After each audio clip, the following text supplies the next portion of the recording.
여러분 안녕하십니까. 사회복지 실천 기술론 챕터 1 사회복지 실천 개념의 2에 이번 시간 시작할 내용입니다. 사회복지 실천 기술론이라 하면 우리가 사회복지 정책이나 행정을 통해서 사회복지 실천에 대한 방법을 연구하고 현장에서 실질적으로 어떻게 진행될 것인가 그 부분을 거기에 대한 스킬, 테크닉을 배우는 것이 사회복지 실천 기술론이다. 이렇게 이해를 할 수가 있겠습니다. 사회복지는 사회복지 정책을 만들죠. 먼저 사회복지 법을 만들겠죠. 법을 만들면 사회복지 어떤 정책을 만들고 이 정책을 통해서 행정적인 요소를 만들겠죠. 그러면 이 행정적인 요소를 가지고 어떻게 실천할 것인지 실천에 대한 이론적인 요소를 만들고 그 다음에 그 이론적인 요소를 어떻게 현장에서 이용할 것인지 실천 기술적인 부분을 만들죠. 이것이 이번에 우리가 하게 될 사회복지 실천 기술론이 되는 것이죠. 그래서 사회복지 실천 기술론을 하는 데 있어서는 근본적으로 인간을 대상으로 하는 거죠.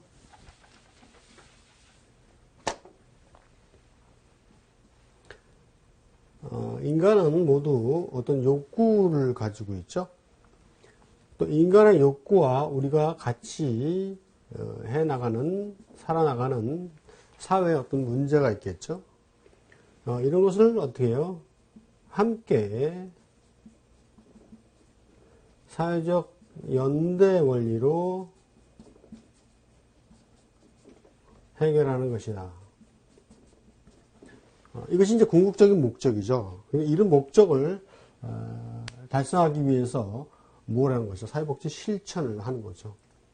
거기에 대한 것이 사회복지 실천 기술론이 되는 것이죠. 여러분 교재로 가세요. 챕터 1 사회복지 실천의 개념 1절 사회복지 개념이 나오죠. 자, 사회복지란 개인이나 집단에게 심리적, 사회적, 정신, 신체 자, 거기 이제 경제적인 문제나 욕구를 해결한다. 그리고 클라이언트의 잠재 능력과 사회적 기능을 향상해서 모든 사람이 행복하고 만족스럽게 살 수 있도록 도와주는 제도화된 사회적 서비스다. 이것이 사회복지의 개념이죠. 그래서 사회복지는 거기 보시면 제일 여기 이제 첫 번째로 볼게.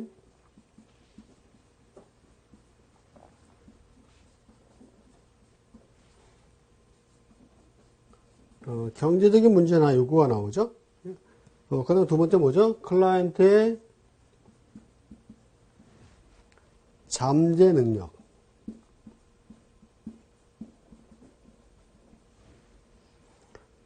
그 다음에 사회적 기능.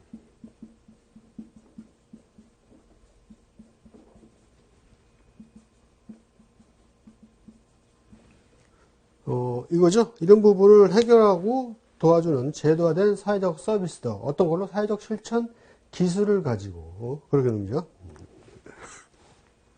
그러면 사회복지를 현장에서 실천하는 데 있어서는 어떤 영역이 있느냐? 그것이 사회복지 실천 영역인데 크게 이제 세 가지로 우리가 나누죠.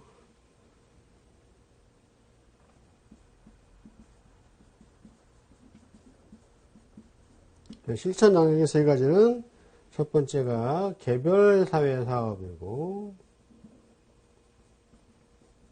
흔히 이제 케이스 워크라고 그러죠.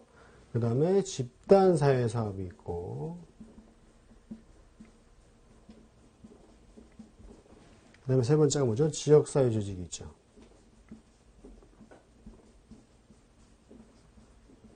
크게 이렇게 실천 영역은 세 가지로 나누는데 그래서 사회복지라는 것은 보시다시피 사회복지를 하기 위해서는 어떤 규정, 법이 있죠. 그 다음에 거기에 대한 이제 정책이 필요하고 그 다음에 행정을 통해서 실천론을 만들고 실천 기술을 현장에서 진행하게 되는 거죠. 이것이 지금 우리가 배우고 있는 사회복지 실천 기술론이 되겠죠. 그래서 인간이라는 것은 모두 다 같은 욕구를 가지고 있죠. 모든 사람은 인간은 욕구와 욕망이 있습니다. 그리고 함께 살아가는 사회에는 항상 문제가 존재하죠. 그래서 이런 인간의 욕구와 사회 문제를 어떻게 함께 사회적 연대 원리로 해결하고자 하는 것이죠. 이것이 사회복지 실천 기술이죠. 그래서 이런 부분들이 사회복지 실천을 하는 하나의 어떤 기술적인 논이다. 이렇게 보시면 되겠죠. 그래서 보시면 교재 가서요. 자, 사회복지라는 것은 개인 집단에 있는 심리, 사회적, 정신적, 신체적, 경제적인 문제나 욕구를 해결한다. 이런 앞에 문제나 욕구를 해결하는 것이 주된 욕구고, 그 다음에 나오는 것이 뭐죠? 클라이언트의 잠재 능력과 사회적 기능 향상. 클라이언트의 잠재 능력과 사회적 기능을 향상시키는 것이죠. 그래서 모든 사람이 이런 문제를 해결해서 행복하고 만족스럽게 살 수 있도록 도와주는 제도화된 서비스가 사회복지의 개념이다. 그렇죠? 그리고 이런 사회복지가 실천되는 영역이 있죠.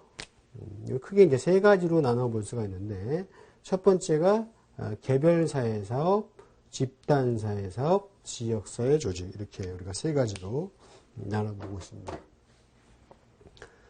개별사회 사업이라는 것은, 자, 보시면 개인의 개별적인 의식 조정을 통해서 개입하고, 인간의 환경에 대한 적응을 돕는 제반 과정이다. 이렇게 나와 있죠. 그리고, 집단은 뭐예요? 자, 동료 의식의 발현 등을 통해서 다양한 경험을 제공하고, 잠재력 개발과 개별 면접의 시도가 어떻게 용이하도록 하는 집단 단위 조직이다. 그래서 집단 내 상하 원저가 감정 해소에 도움이 된다. 그 다음 지역사회 조직이죠. 자, 주민들의 복지와 관련된 교육, 주택, 교통, 여러 가지 문제죠. 자, 이런 것이 계획과 조정이 요구되고, 이러한 요인들이 통합적으로 지역사회 조직 사업을 통해서 이루어질 때 효과적인 개업이 될 것이다. 대표적으로 우리가 사회복지 실천 영역하면 이렇게 세 가지를 나누고 있습니다. 그 다음에 이제 나오는 것은 이제 포괄적인 사회복지 실천 방법론이죠. 전통적인 사회복지 실천 방법론에서 사회복지 정책 행정 조사가 포함되며 다학제적인 양상으로 변모하다. 다학제 양상에다가 밑줄 치시고요. 사회복지라는 것은 어떤 하나의 한 학문, 단편적인 학문이 아니라 정치, 경제, 사회, 문화, 윤리, 인문학 이런 것까지 전체적으로 포함하는 다학제적인 학문이다. 이런 의미를 말씀드린 겁니다. 그다음 다음에 넘어가서 두 번째 나오는 것이 이제 사회복지 실천의 현장이죠. 자, 실천 기술론이라는 것은 현장에서 사회복지를 어떻게 적용할 것인가에 대한 것을 배우는 거라 그랬죠. 자, 실천 현장인데요.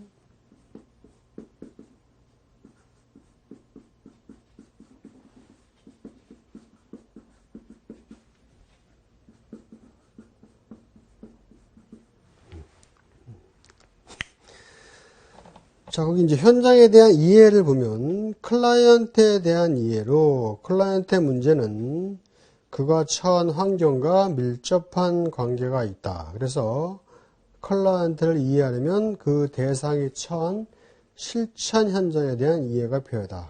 이것은 무슨 얘기냐면 클라이언트라는 것은 여러 가지 많이 다양한 대상이 있죠. 예를 들어서 뭐 장애인도 있을 거고 노인도 있을 거고 아동도 있을 거고 청소년도 있을 거고 이렇게 다양한 대상이 있기 때문에 그 실천 현장에 대해서 이해가 필요한 거죠. 그리고 이제 개입 계획으로는 현장을 알고 그 상황의 환경적인 특성을 고려하는 가운데 개입계획을 세울 수가 있다. 당연하죠? 각각의 그 대상이 다르기 때문에 이 대상의 특성을 알아야 되죠. 그래야만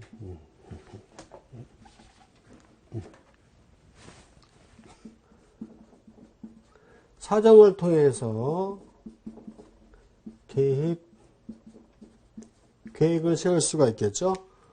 장애인에 대한 사회복지 실천을 하기 위한 계획을 세우는데 노인이나 아동의 특성을 갖다 놓으면 맞지가 않죠. 그것처럼 각각의 특성을 알고 사정을 통해서 계획을 세울 수 있겠죠. 그래서 이제 이런 것은 현장 간 교류와 연대에 있어서 도움을 줄 수가 있고 삶의 현장으로서 교훈을 얻을 수가 있는 것이죠. 그리고 그러면 이제 사회복지 실천 현장에서 현장이 어떤 것을 의미하느냐? 그것이 이제 주요 현장인데요. 행정기관, 이용시설, 생활시설 이렇게 나누는데, 자, 행정기관이란 무엇입니까? 사회복지 전문요원, 보건복지부, 시도 읍면동, 시군구, 여성복지 상담원, 아동복지 지도원, 사회복지단체 등 다양한 어떤 행정적인 측면을 지원하는, 그러니까 사회복지 실천 현장에서는 우리가 간접적인 기관으로 보고 있습니다. 그 다음에 이제 이용시설과 생활시설이 뭐냐면 사회복지 실천 현장의 어떤 직접적인 기관이죠. 이것은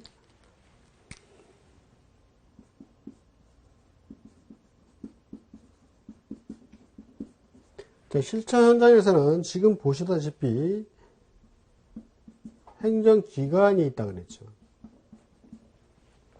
그 다음에 시설, 그 다음 크게 두 가지로 나누죠. 자, 이용자가 이용하는 이용자 시설과 그 다음에 생활시설, 근데 거주시설이라고 그러죠. 이렇게 볼 수가 있습니다. 그랬을 때, 이 행정기관과 이 두 가지 시설과 같이 중간에 매개체 역할을 해주는 것이 누구예요? 워커나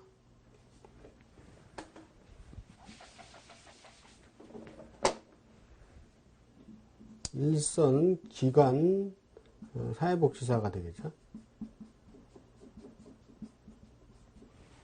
그러면 행정기관은 이쪽으로 직접적인 영향을 안 미치고 이쪽으로 영향을 미친다는 얘기죠. 그러면 어떻게 돼요? 여기에 영향을 미치기 위해서 이쪽을 통해 매개체로 여기는 거니까 이것은 뭐예요? 간접이게 되겠죠. 그럼 이 사회복지기관은 여기다가 어떻게 해요? 서비스를 직접적으로 제공해 주죠.